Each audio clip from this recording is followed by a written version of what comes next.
Hey y'all, come on in. I'm gonna go live right quick. I know it's late at night. It doesn't matter. My name is Latasha with Girlfriend Let Me Tell You the podcast, and I have to do dishes before I go to bed tonight. And so I figured I would go ahead and go on live and give y'all a message. I don't know when you're gonna see this video, but go on my timeline and look at some of the posts that I put on there because they are very informational and they might be the message that you need to hear today. So for those of you who don't know, my podcast was intentionally started for the single black mother. So a lot of the things that I say are geared towards single black mothers. Anybody can follow my page and, leave your comments and your insight and stuff. But if you ever feel like she's not talking to me, it's because you're not a single black mother. Now, there are some things that single black mothers go through that other people go through, men go through, white women go through, Hispanic women go through. Because as a single black mother, I'm talking about me, and I'm talking about my child, and I'm talking about parenting. And a lot of things that happen during parenting, a lot of parents go through. It just is what it is. But my name is Latasha with Girlfriend Let Me Tell You the podcast because I have something to say. And tonight I have something to say. And I put up a post talking about not having a whole lot of kids as a single mother, and you have them by a whole bunch of different men because your children don't deserve whatever life they're getting whenever you are a single mother with multiple kids and multiple children's fathers. Now, I haven't had any more children, and I'm not going to say because I just wasn't trying and I didn't have any shit. I was lucky. It was a couple times I could have slipped up, but I didn't. As long as I had me about a $50 in my pocket, I had me a Plan B pill when I was not on birth control. Anyway, that's not what the message is tonight. The message is doing what's right for your kid or your child is not always going to make you look like a good person. Okay? And I'm going to tell you why I said that.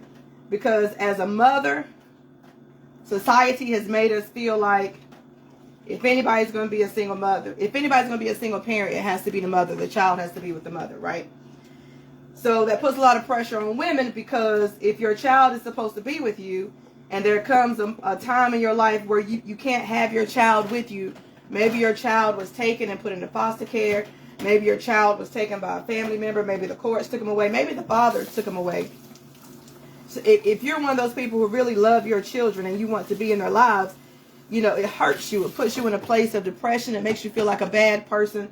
Like, why can't I just do right? It puts you in that place, right, in that mindset. So I want to tell y'all my story. And I've already told the story plenty of times. But if you're new to my page, or if you haven't listened to my podcast, or you haven't followed me long enough, you might not know my story. So I want to tell y'all something. Back in 2018, I had lost my job. And I had a pretty good paying job, and I had an apartment, and I lost my job. I had only been in that apartment for about 8 months, maybe. And whenever I lost my job, I couldn't afford the apartment. And this was back in 2018, like June, July of 2018.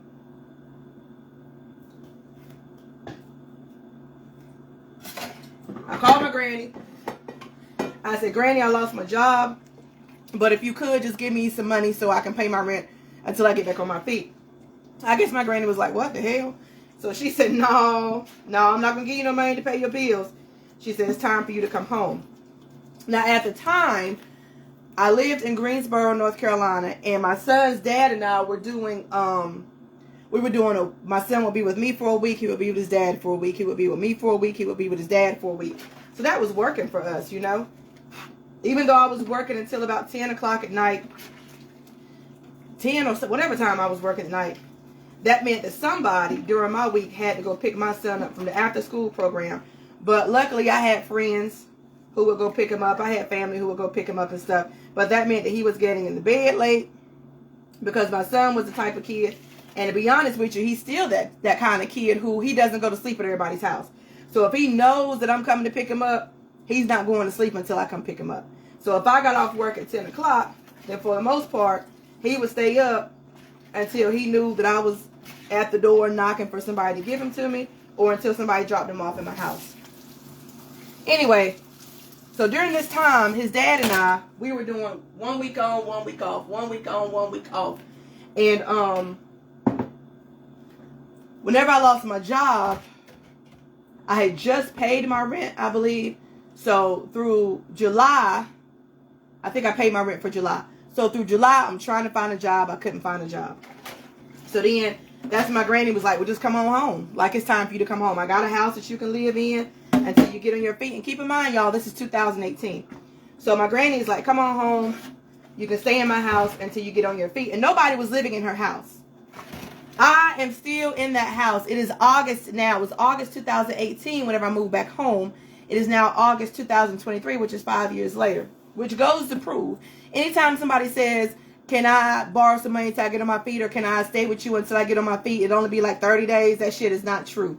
If you're going to truly get on your feet to where you can take care of yourself, it might take 5 years, because I've been here for 5 years. Grateful that my granny has not kicked me out.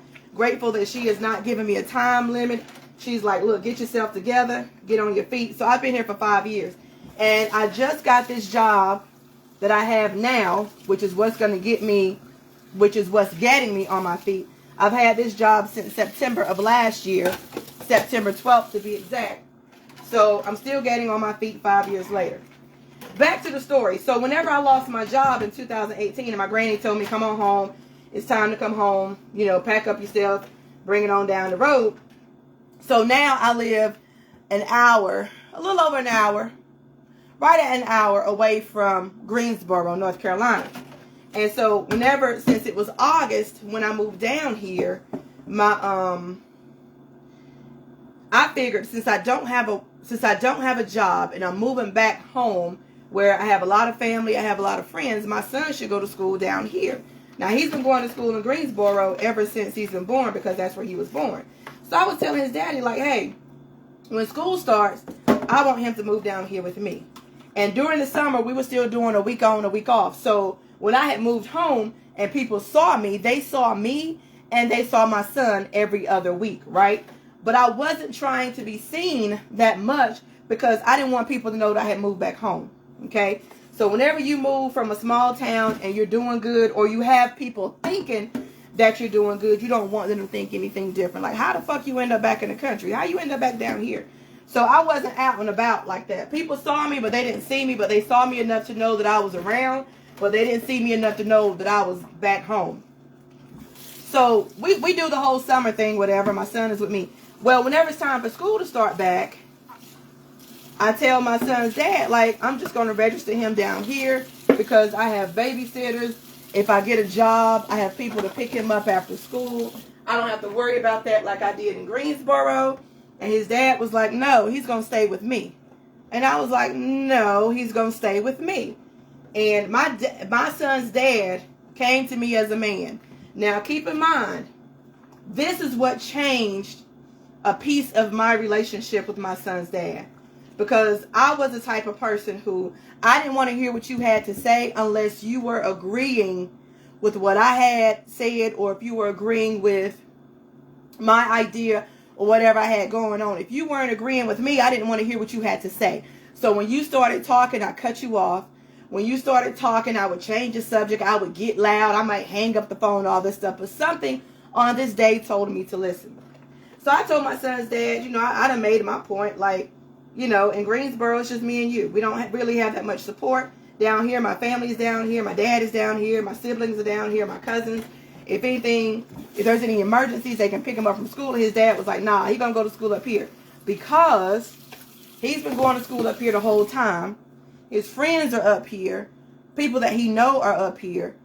And you are unstable right now. When he said unstable, the first thing I thought was he was saying that I was crazy.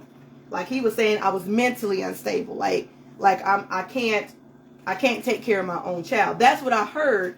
But something inside of me was saying, shh, just listen. Just listen, right? So he keeps talking and he says, you're unstable right now. You have a job, you don't have a job. You have a home, you don't have a home. You got money, you don't got money. He said, you're all over the place right now. And it's not fair for you to drag him through your mess. Because you might send him down there to go to school, and then you get a job somewhere else, and now you got to move. Now he got to move to another school. Do you think it's fair for him to have to move every time you move, or for him to have to change up his life every time you change up your life. He said, if you are truly doing everything for him, if we as a team are truly doing everything for our son, then wouldn't it make sense for him to live with me? Because I have a home, I have a steady job, I'm not going anywhere. So I said, you know what? I'm going to think about it. And I hung up the phone and I cried. Oh, I cried. Because this meant that my son was not going to be with me 1 week and be with his dad for the next week. Because there was no way I was going to be waking up every morning, driving him an hour and a half to school. So that meant that during the school year, my son was going to be with his dad every week. And because his dad was not going to give up his weekends, that meant that instead of me getting my son every other week, I would get my son every other weekend.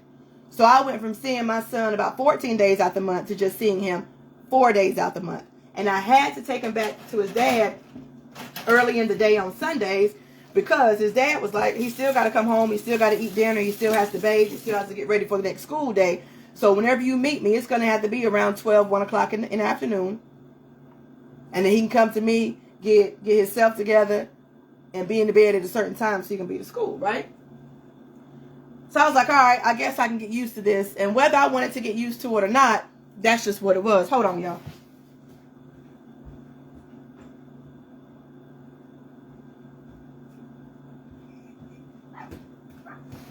I want to make sure I wash all these dishes. So, long story short, my son goes to school in Greensboro at the time. He was going to school in Greensboro. He was living with his dad. And then it got to the point where people noticed that I was here a lot more. People noticed I was here more often than normal.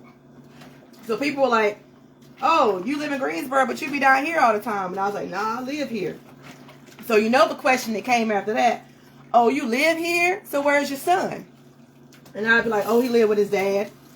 And you know, some people were straightforward enough to say or to ask, so your son live with your dad, he don't live with you? And I'd be like, yeah, you know, we decided he should live with his dad or whatever. And I know some people were thinking, dang, you can't even keep your own child. Like, you had to give your child up. You lost your job. You lost your apartment. You don't have no money. You had to move back to the country. You can't even keep your own kid. And so I cried heavily for a few weeks. I mean, it could have been months, but I know for sure I cried for a few weeks. And I cried every time somebody asked me where my son was, because they were making me feel like I was a bad mother for not having my son with me. However, my son's dad had already laid it out for me.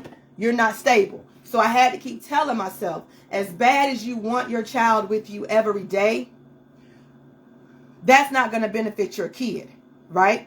So, like my title says, doing what's best for your child is not going to always make you look like a good person, okay? Doing what's right for your kid is not going to always make you look like a good person, because in actuality, doing what's right for your kid has nothing to do with you. It's all about your kid. So for those of you, because I like to preach about having healthy co-parenting relationships, and I know some of y'all just feel like you can't get along with your child's father. And maybe that's the case, but I think it's because neither of you are being open-minded enough. You're not communicating enough, and somebody is afraid that if they communicate the way they want to, it's going to offend the other person. People get in their feelings. People don't want to listen. People are argumentative. People speak with already having their next response available instead of waiting until it's their turn to, like, people don't listen when you talk to them, right? And I've been that person too. I'll say what I want to say and I'll let you speak, but no matter what you say, I already know what I'm going to say next. It doesn't even have to make sense, but I already knew what I was going to say next. And that's the kind of conversations we were having.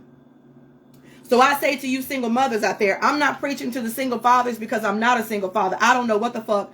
I don't know.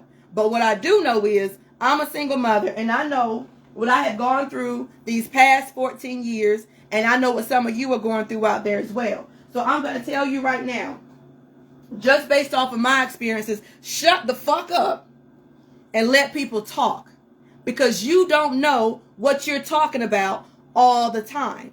And your child's father probably does have some good points. Okay? The same way you go talk to your girlfriends, the same way you talk to your grandmother, the same way you talk to your mother, the same way you talk to your cousins, the same way you talk to your co-workers. He's out there talking to somebody too. And somebody's giving him some good pointers, and somebody's telling him what he needs to do to be a good father. But you don't want to listen, and you feel like because you're the mother, you have all the answers, and you don't. Okay? So I have been living down here for 5 years. Now, if y'all remember, the pandemic hit in 2020? Was it 2019 or 2020? Whenever the pandemic hit. So during that time, I moved here in 2018. Around 2019, 2020 is when the pandemic hit. And that is whenever school was out. So kids had to go to school at home. During that time, I had my son for a whole year. The whole school year. Because I wasn't working. I was on unemployment, but his dad was working. So even though I had sent him to live with his dad, he came and stayed with me for a year. And his dad was getting him every other weekend, right? And then school went back in after the pandemic slowed up and kids went back to school. So he was with his dad and just with me every other week. But during that time when he's with his dad, like he's with his dad now, and time has passed now, so people are used to it, because where I'm from, people do agree that it's best for my son to go to school up there than it is for him to go to school down here. But you're going to have to realize that some of the decisions that you make in the best interest of your child are not going to make you look good. It's going to make you look like you are a sorry mother who can't take care of your child because you let them be with their dad.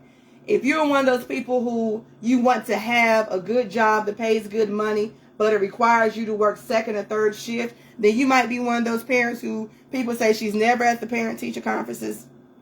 She's never at her children's games. She's never at the events. She's never at the school meetings because she's always at work. But if that's the job that's going to put a roof over you and your children's head, if that's the job that's going to make sure y'all have something to eat and to make sure your child can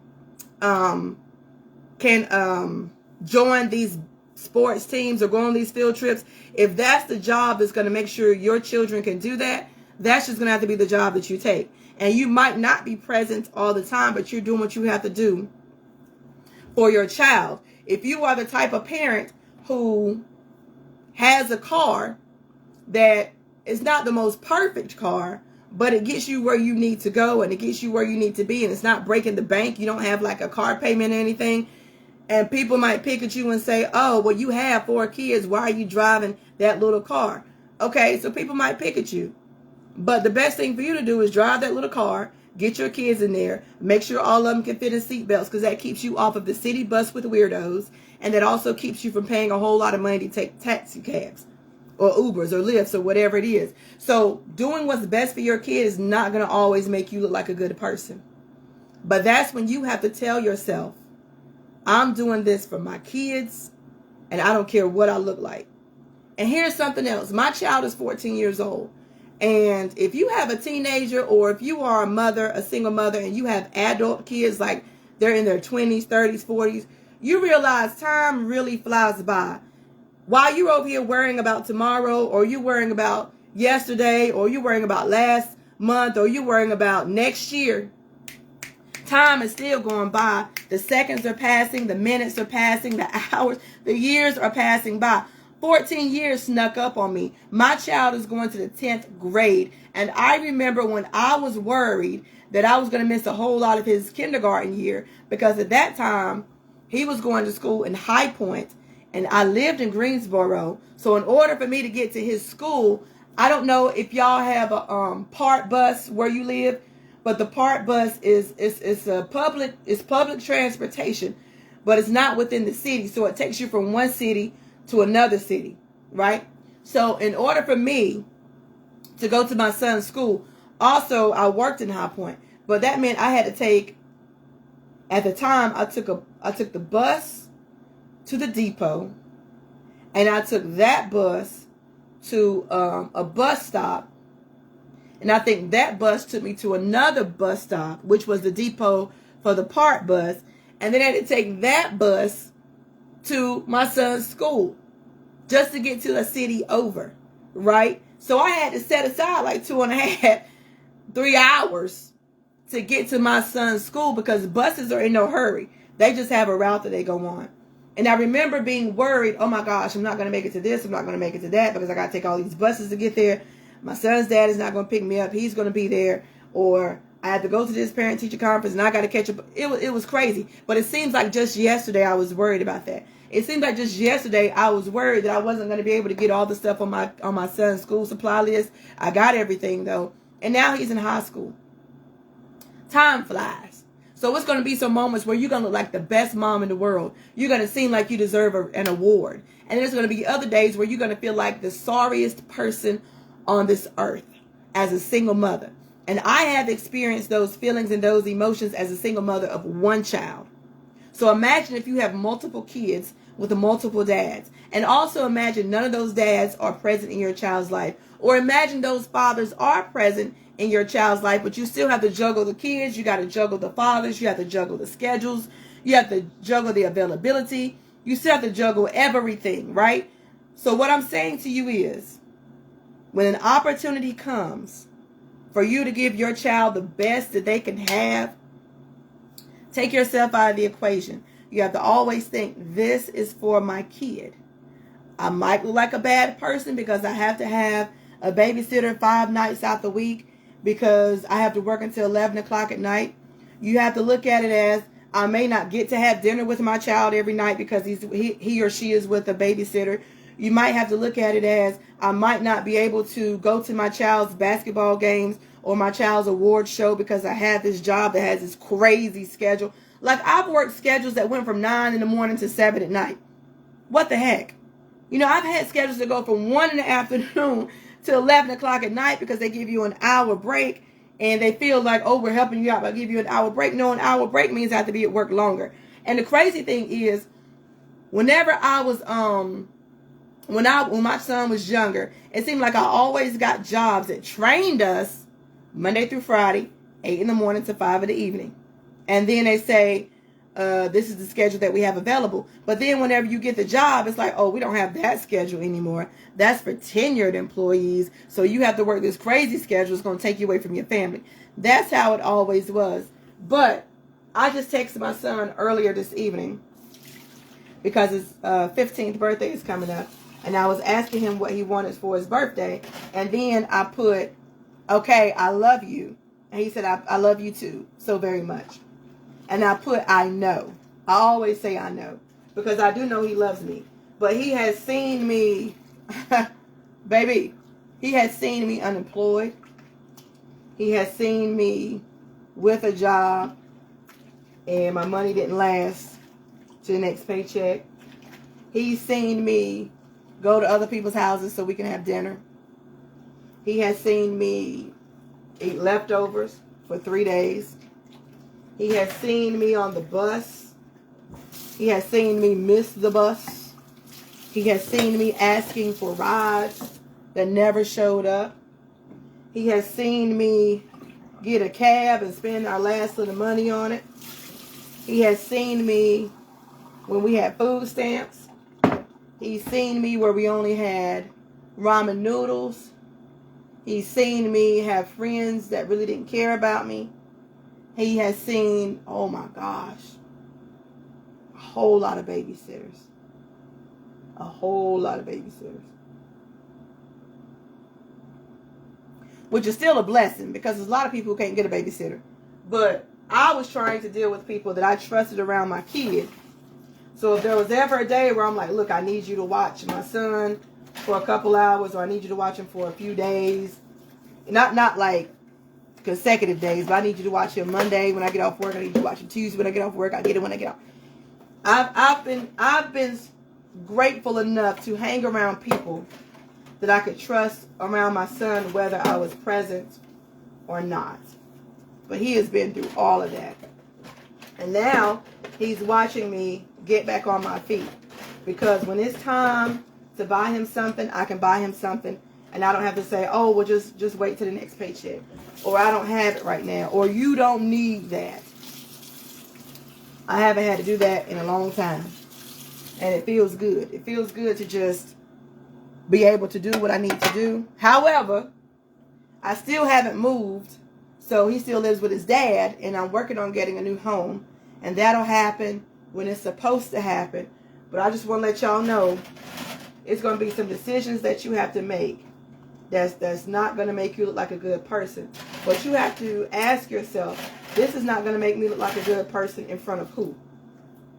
Who is looking at me so hard that they are judging me based on my decisions? You know, there's a lot of people out there with kids that they are not taken care of, and they make you feel like a bad parent because you're taking care of yours, but not like at 100%. But you have, look, there's people out there judging you who aren't even doing as good as you, but they're not going to tell you. I used to hang with this woman. Let me tell y'all something. I used to hang with this woman, and this is before I had kids. And she had a child, and her child lived with her mama. And she always dressed nice. She always had her hair done. And at the time, I wasn't working. I was just a college student. Shoot, I didn't need money. You know, you eat on campus. Eat on campus. You just need a couple quarters to wash your clothes and stuff. You want nothing serious. And my aunt lived in Greensboro, so I could just go to her house and wash my clothes. I didn't really need a job. But this woman stayed dressed up. She stayed going on dates and all this good stuff. And I asked her one day, like, am I tripping? Or didn't you have a kid? She was like, yeah, he lived with my mama. And she might go home on the weekends to see her kid unless she had a big date or she was going on a trip or something. So you have to keep in mind, there are people out here who have kids and don't even tell people they have kids. And they'll still judge you based on your parenting skills. You have to do what's best for your child. And when you do right by your child, good things will happen to you. Even if you have to let your child live with your parents or a family member for a few months or a year or while you're in school, whatever the case may be, everything that you do in the best interest of your child is not going to always make you look like a good person. And that's just the message that I wanted to bring to y'all tonight. That's just the message I wanted to bring to y'all tonight. So I hope it does something for someone. Okay? So I'm almost finished washing dishes. I got to go to work in the morning. I got to go to bed. Again, my name is Latasha with Girlfriend. Let me tell you the podcast because I have something to say. I will talk to y'all later.